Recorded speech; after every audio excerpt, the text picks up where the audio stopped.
এই 7 প্রকার পানীয় আপনার বয়স ধরে রাখবে এবং আপনার ত্বকের বলিরেখা দূর করতে পারে। ত্বক রাখবে টানটান ও উজ্জ্বল। বয়স 40-এর বেশি হলেও দেখাবে তরুণ তরুণীদের মতো উজ্জ্বল ও লাবণ্যময়। এমন আলোচনায় স্বাস্থ্য সহায়ক চ্যানেল স্বাস্থ্য কথাতে সবাইকে স্বাগত জানাচ্ছি। এই চ্যানেলে স্বাস্থ্য সহায়ক বিভিন্ন তথ্য নিয়মিত তুলে ধরা হয়, তাই ভালো লাগলে লাইক দিবেন এবং চ্যানেলটি সাবস্ক্রাইব করে রাখতে পারেন। আজকে আমরা 7 প্রকার পানীয়ের কথা বলবো। এই পানীয়গুলি খুবই সস্তা এবং সহজেই আমরা পেতে পারি। এগুলি যদি নিয়মিত আপনি খেতে পারেন, আপনার শরীরে পুষ্টির অভাব দূর করবে এবং আপনার শরীরে মুখের ত্বক রাখবে তারুণ্যময়। ত্বকের বলিরেখা দূর করবে এই পানীয়গুলি। তাহলে এই সহজ বিষয় জানতে সম্পূর্ণ ভিডিওটি মনোযোগ দিয়ে দেখবেন বলে আশা রাখছি।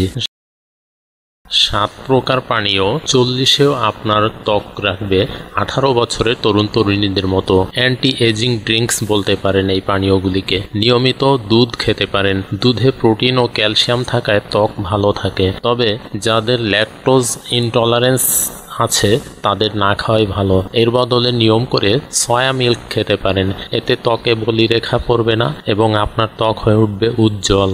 বয়স যতই বাড়ুক না কেন, তার প্রভাব আমাদের চোখে মুখে পড়ুক তেমনটা চাই না আমরা কেউই। তবে আপনি না চাইলেই বা আর শুনছে কে? ত্বক থেকে বলিরেখা দূরে রাখতে হলে চাই ত্বকের যত্ন। তবে সেই যত্ন কিন্তু খুব সম্ভব খুব সাধারণ উপায়ে। কেবল 7 প্রকার পানীয় খেলেই আপনার এই বয়স যতই বাড়ুক না কেন, তার প্রভাব আমাদের চোখে মুখে পড়ুক তেমনটা চাই না আমরা কেউই। তবে আপনি না চাইলেই বা আর শুনছে কে? ত্বকে বলিরেখা দূরে রাখতে হলে চাই ত্বকের যত্ন। তবে সেই যত্ন কিন্তু সম্ভব খুব সাধারণ উপায়ে। কেবল 7 প্রকার পানীয় খেলেই আপনি আপনার এই উদ্দেশ্য পূরণ করতে পারবেন বলে আশা করা যায়। প্রথমেই আমরা বলতে পারি নিয়মিত দুধ খান।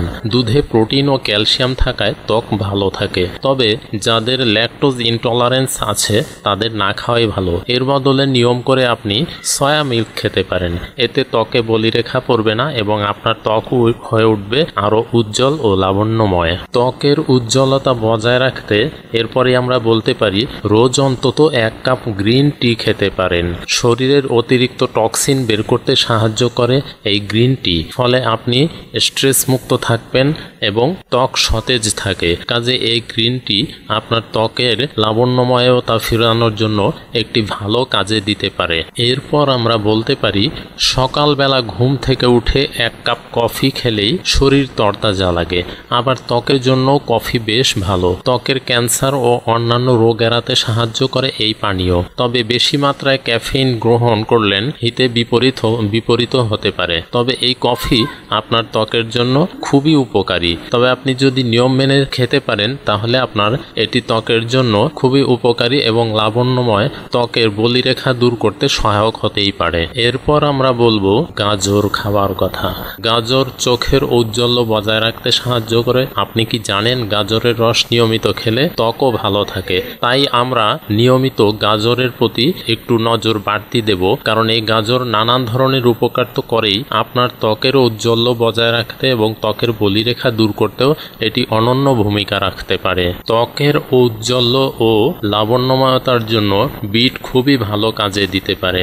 বিটে আছে প্রাকৃতিক নাইট্রেট, যা রক্ত সঞ্চালন ভালো রাখতে সাহায্য করে। রক্ত সঞ্চালন ভালো থাকলে ত্বক সতেজ থাকে, এটা আমরা সবাই জানি। নিয়ম করে বিটের রস খেতে পারেন, তাহলে আপনার ত্বকের ঔজ্জ্বল্য এবং বলিরেখা দূর করতে খুবই ভালো কাজে দিতে পারে। ত্বকের ঔজ্জ্বল্য বজায় রাখতে আরও একটি জিনিস খুবই ভালো কাজে দিতে পারে, সেটি হলো রোজ সকালে 1 গ্লাস লেবু মধুর জল খেলে মেদ এড়ানো যায়। আবার এই পানীয় শরীরের অতিরিক্ত টক্সিন বের করতেও সক্ষম। আমরা জানি শরীরের টক্সিন যদি দূর করতে পারি এবং সেটি যদি এই পানীয়ের দ্বারা হয়, তাহলে কিন্তু এটি আপনার ত্বকের ঔজ্জ্বল্য এবং ত্বকের লাবণ্যময়তা বৃদ্ধির জন্য খুবই একটি সহায়ক ভূমিকা রাখতে পারে বলে ধরে নেওয়া যায়। আমরা এবার বলবো ঘোল খেতে পারেন। ঘোল কিন্তু খুবই উপকারী। আমরা অনেকেই সেটি জানি, কিন্তু আমরা ততটা মেনে চলি না। পেট ঠান্ডা রাখতে এবং ত্বকের ঔজ্জ্বল্য বজায় রাখতে 1 গ্লাস করে ঘোল খেতে পারেন প্রতিদিন। এতে ত্বকের কোমলতা বজায় থাকে, ত্বক হয়ে ওঠে সতেজ এবং উজ্জ্বল। কাজেই ঘোল কিন্তু আমাদের ত্বকের জন্য খুবই উপকারী, অর্থাৎ আমাদের ত্বকের বলিরেখা যেমন দূর করতে পারে, ত্বক করে তুলবে উজ্জ্বল ও লাবণ্যময়। হ্যাঁ দর্শক, ভিডিওটি কেমন লাগলো কমেন্ট বক্সে জানাবেন। ভালো লাগলে একটি লাইক দিবেন, শেয়ার করতে পারেন। যারা এখনও চ্যানেলটি সাবস্ক্রাইব করেননি তারা চ্যানেলটি সাবস্ক্রাইব করে রাখতে পারেন। ধন্যবাদ।